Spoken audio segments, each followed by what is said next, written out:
Welcome to Kenton Teaches. Enjoy the video. In this video, I will explain how to use Salesforce CLI. First, you'll need to install it. Head to the Salesforce developer's website and download the installer for your operating system.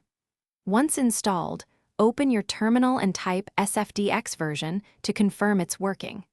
This tool is essential for efficient development, allowing you to manage your Salesforce orgs and projects directly from your command line.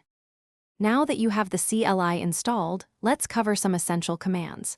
To connect to your Salesforce org, use SFDX Auth Web Login. This opens a browser for authentication. You can then deploy changes with SFDX Project, deploy, start, and retrieve existing metadata using SFDX Project, retrieve start. Don't forget to run your Apex tests with SFDX Apex Test, run to maintain a high standard of code. Beyond the basics, the Salesforce CLI offers powerful advanced features.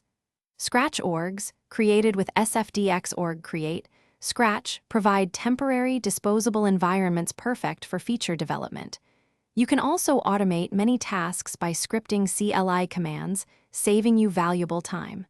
For data management, commands like SFDX Data, Tree, Export, and SFDX Data, Tree, Import allow you to move data between orgs with ease.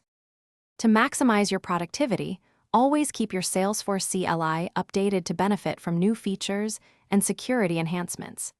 Consider setting up aliases for your most common commands. This can save you many keystrokes throughout your day.